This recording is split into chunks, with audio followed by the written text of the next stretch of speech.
எகிப்து தேசம் தேவ மனிதன் போய் நின்ற உடனே மற்ற நாடுகள் எல்லாம் கையேந்திர அளவுக்கு மாறிவிட்டது. அல்லேலூயா சொல்லுங்களேன்.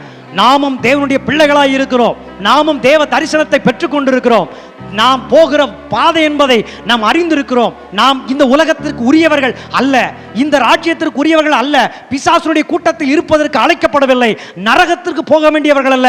மகிமையான தேவன் மகிமையான குமாரனை கொடுத்து மகிமையான பரலோகத்தை நமக்காக ஏற்பாடு செய்திருக்கின்றார். மகிமையான ஆவியானவர் இன்றும் நம்மை நடத்தி கொண்டிருக்கின்றார். அல்லேலூயா. துதிகன மகிமை எல்லாம் நான் உமக்கே செலுத்துகிறேன். துதிகன மகிமை எல்லாம் நான் உமக்கே செலுத்துகிறேன். மகளுடன் சோத்திர பலிதனை செலுத்தி ஆராதனை செய்கிறேன். மகளுடன் சோத்திர பலிதனை செலுத்தி ஆராதனை செய்கிறேன். என் இயேசு ராஜா சோத்திரம். என் இயேசு ராஜா சோத்திரம். சோத்திரமே உயிருள்ள நாள் எல்லாமே ஐயா சோத்திரமே. ஸ்தோத்திரமே உயிருள்ள நாள் எல்லாமே. ஹல்லேலூயா சொல்லுங்களேன். ஹல்லேலூயா சொல்லுங்களேன். இப்ப இந்த யோசேப்பு கர்த்தருடைய தரிசனத்தை பெற்றுக்கொண்டவனாய் எகிப்து தேசத்துல புறஜாதிகள் வழிபட்டு அந்நிய தேவர்களாக உருவாகி கொண்டிருக்கின்ற அந்த தேசத்துல இவன் உயர்ந்த பதவியில் நிற்கின்றான். நல்ல கர்த்தருடைய தரிசனத்தையும் பெற்றுக் கொண்டிருக்கிறான்.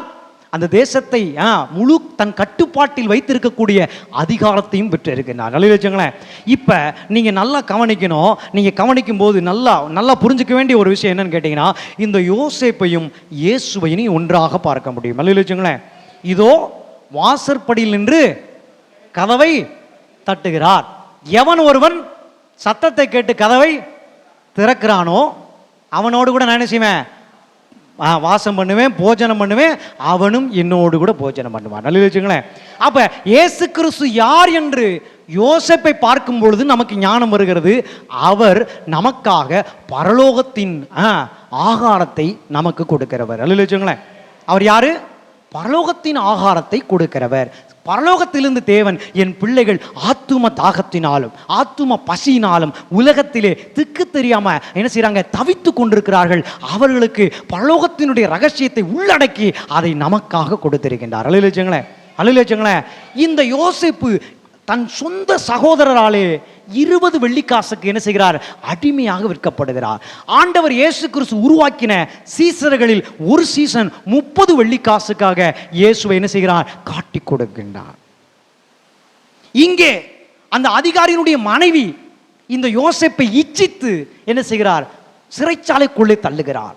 இங்கே மனமாட்டியான திருச்சபையாகிய நாம் இயேசுவை சிலுவையில் அறையுங்கள் என்று என்ன செஞ்சாங்க சொல்லி இயேசுவை சிலுவையில் ஏற்றினார்கள். நம்முடைய பாவங்களின் நிமித்தம், நம்முடைய அக்கிரமங்களின் நிமித்தம் அவர் சிலுவையில் அடிக்கப்பட்டார், கல்லறையில் போடப்பட்டார்.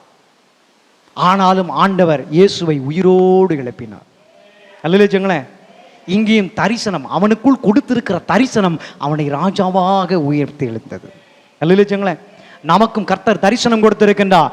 அது பொய் சொல்லாது, அது தாமதிப்பதில்லை, அது நிச்சயமாய் நிறைவேறும். அது என்ன செய்யாது, ஒரு நாளும் என்ன செய்யாது, தாமதிக்காது. தன் விசுவாசத்தினாலே நீதிமான் பிழைப்பான். அல்லேலூயா. ஆமா, யோசேப்பும் தனக்கு இருந்த தரிசனத்தின் மேல் இருந்த நம்பிக்கை அவனை ராஜாவாக உயர்த்தி வந்தது. இயேசு கிறிஸ்துவும் தான் யார், பிதாவினிடத்திலிருந்து வந்தவர், முடிவு பரியந்தும் பிதாவுக்குடைய சித்தத்தை நிறைவேற்ற வேண்டும் என்று தான் ஒப்படைத்திருந்த, தான் கிறிஸ்து என்கிற ஸ்தானத்திலிருந்து பிதாவாகி தேவனுக்கு எப்போதும் கீழ்ப்படிந்திருந்தனாலே மரித்தாலும் தேவன் அவரை உயிரோடு எழுப்பினார். அல்லேலூயா. இந்த பூலோக வாழ்க்கையில நமக்கு 1000 பிரச்சனை உண்டு, சோதனைகள் உண்டு. எல்லா சோதனைகளிலும் நாம் ஆண்டவரோடு கூட இருந்து கீழ்ப்படிந்து அவருக்கு நம்ம ஒப்பு கொடுத்து வாழ்றதுனால நிச்சயமாக கர்த்தர் நமக்கு அருள் செய்வாராக. அல்லேலூயா.